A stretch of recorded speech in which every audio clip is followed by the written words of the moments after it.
ದುರ್ಗಾ, ಶ್ರೀ ದುರ್ಗಾ, ಶ್ರೀ ದುರ್ಗಾಂಬ ಏನೋ ಅದು ನಮ್ಮ ಮಹಾಮಾತೆ ಅಂತ ಹೇಳಿದ್ದು. ಶರಣಪ್ಪ ಅಮ್ಮ, ಭಗವಂತ ಒಂದನ್ನು ಕೊಟ್ಟರೆ ಒಂದನ್ನು ಪಡೆದುಕೊಳ್ಳುತ್ತಾನೆ ಎನ್ನುವುದು ಎಷ್ಟು ಸತ್ಯವಾಯಿತು ನೋಡು. ಹೌದಮ್ಮ. ಚಿನ್ನದಂತಹ ಗಂಡನನ್ನು ನೀಡಿದ, ಮುತ್ತಿನಂತಹ ಮಗಳನ್ನು ನೀಡಿದ, ನನ್ನ ಮುತ್ತೈದುತನವನ್ನೇ ಕಸಿದುಕೊಂಡ.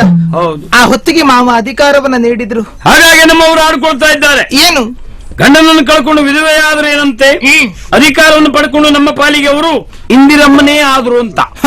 ಮಾವನ ಆಡಳಿತಕ್ಕಿಂತ ಸೊಸೆಯ ಆಡಳಿತ ಚೆನ್ನಾಗಿದೆ ಅಂತ ಯಾಕೆ ಹೇಳ್ತಾ ಇದ್ದಾರೆ? ಯಾಕೆ? ನಾನಿಷ್ಟು ಚೆನ್ನಾಗಿ ರಾಜ್ಯ ಆಡಳಿತವನ್ನು ಮಾಡುವುದಕ್ಕೆ ಹೊಸ ಹುಡುಗರಾದಂತಹ ನಿಮ್ಮೆಲ್ಲರ ಪ್ರೋತ್ಸಾಹ ಕಾರಣ. ಅದು ಯುವಕರು ಚಟುವಟಿಕೆಯಲ್ಲಿ ಇರ್ತಾರೆ ಎನ್ನುವ ಕಾರಣಕ್ಕಾಗಿ ನಾವು ನನ್ನನ್ನು ಇಟ್ಟುಕೊಂಡದ್ದೇ.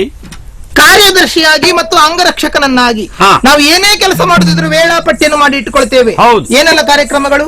ನಾಳೆ ಗುರುಮಠದಲ್ಲಿ ಶತಮಾನೋತ್ಸವ, ಸರಿ. ನಾಡ್ದು ಶಂಕುಸ್ಥಾಪನೆ, ಸರಿ. ಎಲ್ಲದಕ್ಕಿಂತ ಹೆಚ್ಚಾಗಿ ವಿಧವಾ ಸಂಘದವರು ತಾವೇ ಬರಬೇಕು ಅಂತ ಕರೆದಿದ್ದಾರೆ. ನಾನು ಅಲ್ಲಿಗೆ ಹೋಗಲಾರೆ. ಏಕೆಮ್ಮ? ಆ ಹೆಣ್ಣು ಮಕ್ಕಳನ್ನು ಕಂಡಾಗ ದುಃಖ ಉಮ್ಮಳಿಸಿ ಬಂದೀತು. ನಿಮ್ಗೆ ಉಮ್ಮಳಿಸಿದ್ರೆ ನಮಗೂ ಉಮ್ಮಳಿಸ್ತದೆ. ನನ್ನ ಪ್ರತಿನಿಧಿಯಾಗಿ ನೀನು ಹೋಗು. ಇಷ್ಟು ಬೇಗಿಂತ ಅವಕಾಶ ಸಿಗ್ತದೆ ಅನ್ನೋ ಕಲ್ಪನೆ ಇರಲಿಲ್ಲ. ಆದ್ರೆ ಗೌರವ ಉಳಿಸಿಕೊಳ್ಬೇಕು. ಬಿಟ್ಟದ್ದೇ ಇಲ್ಲ. ಎರಡು ಮಾತಾಡಿ ಭಾಷಣ ಮಾಡಿ ಅಂತ ಹೇಳಿ ಯಾರು? ಭಾಷಣ ಕಲೆ ನನಗೆ ಕರಗತ. ನಾ ಕೇಳಲೇ ಇಲ್ಲ. ನಾ ಮಾಡಿದ್ದೂ ಇಲ್ಲ. ಮತ್ತೆ ಕರಗತ ಅಂತ ಹೇಳಿದ ಅಭ್ಯಾಸ ಉಂಟು. ಹೌದಾ? ನಿಮ್ಗೆ ಉದಾಹರಣೆ ತೋರಿಸ್ಬೇಕಾ? ನೋಡೋಣ ಪೂರ್ವಭಾವಿಯಾಗಿ ಹೇಗೆ. ಅಲ್ಲೋ ಹೇಗೆ ಮಾಡ್ತಾನೆ ಅಂತ ಇಲ್ಲೊಂದ್ಸಲ ಮಾಡಿ ತೋರಿಸ್ಲಾ? ಹೇಳು ನೋಡುವ. ಓ ನನ್ನ ವಿಧವೆಯರೇ,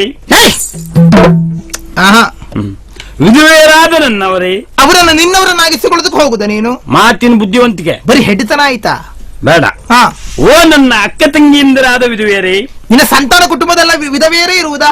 ಮತ್ತೆ ಅಂತದ್ದಮ್ಮ, ನೊಂದವರೇ.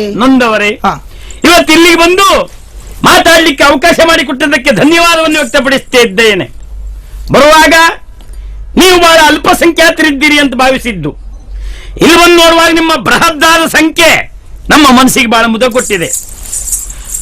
ವಿಧವೆಯರಾದಂತ ನೀವು ಅನಾಥಿಯರಲ್ಲ, ಗಂಡ ಇಲ್ಲ ಅಂತ ಚಿಂತೆ ಮಾಡಬೇಕಾದಂತ ಅಗತ್ಯ ಇಲ್ಲ. ನಾನಿದ್ದೇನೆ, ನಿಮ್ಮ ಯಾವ ಸಂಕಷ್ಟವನ್ನು ನಾನು ಬಗೆಹರಿಸ್ತಾ ಇದ್ದೇನೆ.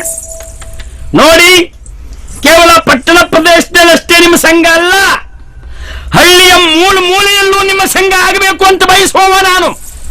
ಇವತ್ತೆಲ್ಲ ನಾಳೆ ನಿಮ್ಮ ಸಂಘಕ್ಕೆ ನನ್ನ ಹೆಂಡತಿಯನ್ನು ಸೇರಿಸುತ್ತಿದ್ದೇನೆ. ಏನು ಮಾತಾಡಿ ಸಾಹಿತ್ಯ ನೀನು? ನಾವು ಒಂದೊಂದ್ಸಲ ಮಾತಾಡಿದ್ರೆ ಹಾಗವ. ನಿನ್ನ ಕರ್ಮ. ನಿನ್ನ ಹೆಂಡತಿಯನ್ನು ಕಳಿಸಿಕೊಡ್ತೀಯ ನೀನು?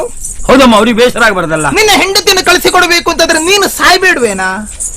ಅದೊಂದು ವಿಷಯ ಹೌದಲ್ಲ. ಮತ್ತೆ ಅವಳು ನೀನು ಬದುಕಿರುವಾಗ್ಲೇ ವಿಧವೆಯ? ಎಷ್ಟೇ ಕಷ್ಟ ಆದ್ರೆ ನಾನು ಹೋಗುತ್ತೇನೆ. ಇನ್ನೇನು ಮುಂದಿನ ಕಾರ್ಯಕಲಾಪ? ತಮ್ಮನ್ನು ಕಾಣಬೇಕು ಅಂತ ಯಾರೋ ಬಂದಿದ್ದು.